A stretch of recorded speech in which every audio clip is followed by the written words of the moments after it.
حضرت عمر فاروق رضی اللہ تعالیٰ عنہ کے اسلام لانے کا واقعہ بھی بڑا منفرد ہے۔ گویا کہ تمام صحابہ کرام مرید نبی تھے اور حضرت عمر مراد نبی تھے۔ کیا معنی؟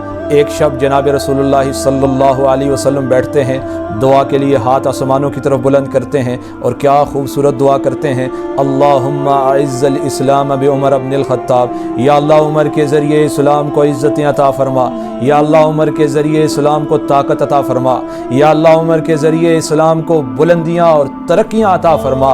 ایک دن آپ دعا کرتے ہیں، دوسرے دن عمر مسلمان ہونے کے لیے جناب رسول اللہ کے پاس آتے ہیں، بیعت کرتے ہیں، مسلمان ہوتے ہیں۔ آپ اندازہ کیجئے کہ چند لمحات پہلے ایک شخص مسلمانوں کا سب سے بڑا حریف ہے اور کچھ دیر بعد مسلمانوں کا سب سے بڑا ہمدرد اور غمخوار بن جاتا ہے۔ حضرت عمر اسلام کے دائرے میں داخل ہوتے ہیں، مسلمان ہوتے ہیں۔ اب بات چلتی ہے نماز پڑھنی ہے۔ حضرت عمر فاروق کہتے ہیں کہاں پڑھنی ہے؟ کہا جاتا ہے یہیں دار ارقم میں، کیونکہ ابھی تک مسلمانوں کو کھلے عام عبادت کی اجازت نہیں ہے، ابھی تک کعبے میں نماز پڑھنے کی اجازت نہیں ہے۔ حضرت عمر فاروق کہتے ہیں یہ ہو نہیں سکتا کہ عمر مسلمان ہو جائے اور مسلمان پھر بھی چھپ چھپا کے عبادت کریں۔ حضور صلی اللہ علیہ وسلم کو اور باقی صحابہ کرام کو عمر ہاتھ پکڑ کر کعبے میں لے کر جاتے ہیں، اور جب کعبے پہنچتے ہیں تو تمام مشرکین مسلمانوں کو دیکھ کر بفر جاتے ہیں، غصے میں آ جاتے ہیں۔ اتنے میں عمر پر نظر پڑتی ہے تو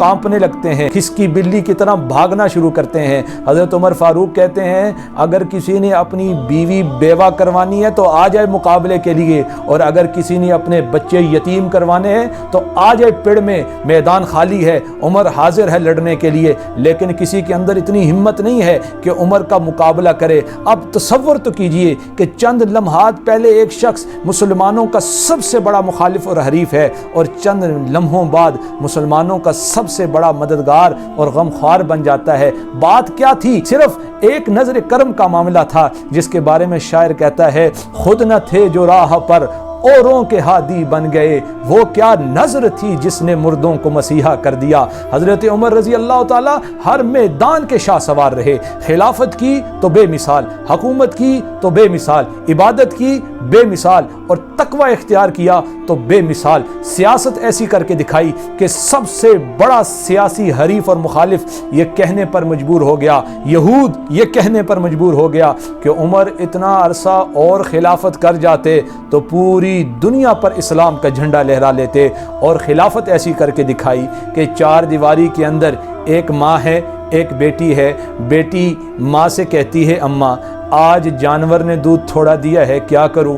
اماں کہتی ہے اور کیا کرنا ہے، دودھ میں پانی ملا لے۔ اب سنیے گا خلافت، سنیے گا کیسا ضبط تھا، کیسا جو کنٹرول تھا حکومت پر۔ ماں کہتی ہے کہ بیٹا دودھ میں پانی ملا لے، اور بیٹی تاریخی جواب دیتی ہے اماں عمر نے منع کر رکھا ہے۔ اور اب عبادت ایسی کر کے دکھائی کہ جناب رسول اللہ صلی اللہ علیہ وسلم نے خود فرمایا کہ لو کان بعدی نبی لکان عمر بن الخطاب، اگر میرے بعد کوئی نبی ہوتا تو وہ عمر ابن خطاب ہوتا، کیونکہ عمر میں نبیوں کی تمام صفات پائی جاتی ہیں، لیکن اگر کسی نے آنا ہوتا تو وہ عمر ہوتا۔ تو اب عبادت ایسی کر کے دکھائی، اور پھر تقوی ایسا تھا اور خوف خدا ایسا تھا۔ کہا کرتے تھے کہ اگر اللہ یہ اعلان کر دیں کہ تمام دنیا کے لوگوں کو میں نے معاف کر دیا، میں ان کو جنت میں ڈالتا ہوں سوائے ایک شخص کے، تو کہا کرتے تھے کہ مجھے اندیشہ ہے کہ خدا نہ خواستہ وہ بدقسمت میں ہی نہ ہوں، وہ بدقسمت میں ہی نہ ہوں۔ تو اس درجے کا تقوی بھی تھا۔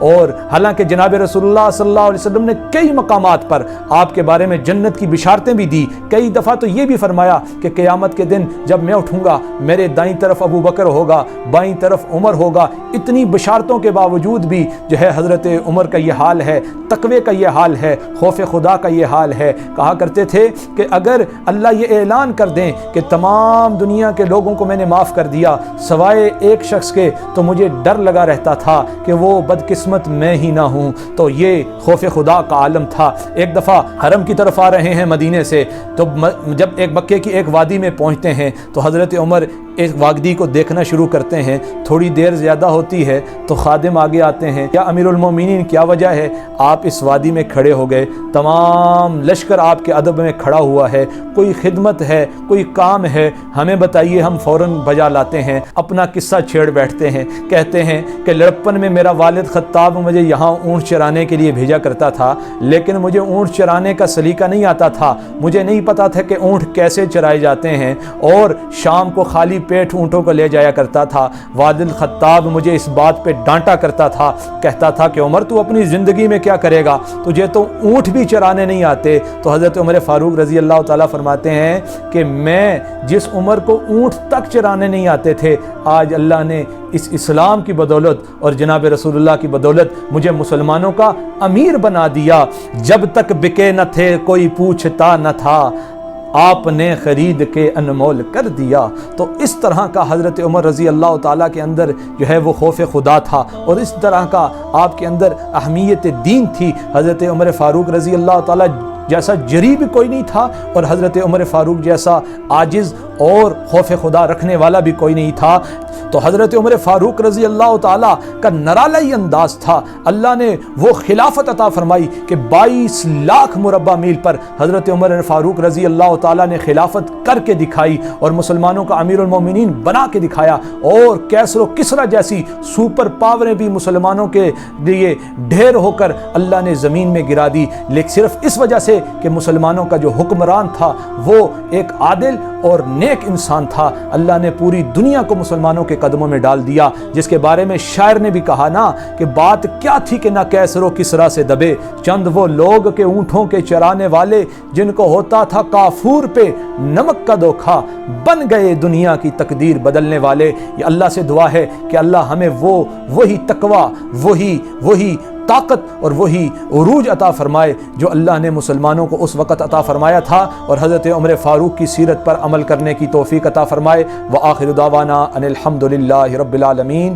زندگی باقی تو ملاقات باقی۔ السلام علیکم ورحمۃ اللہ۔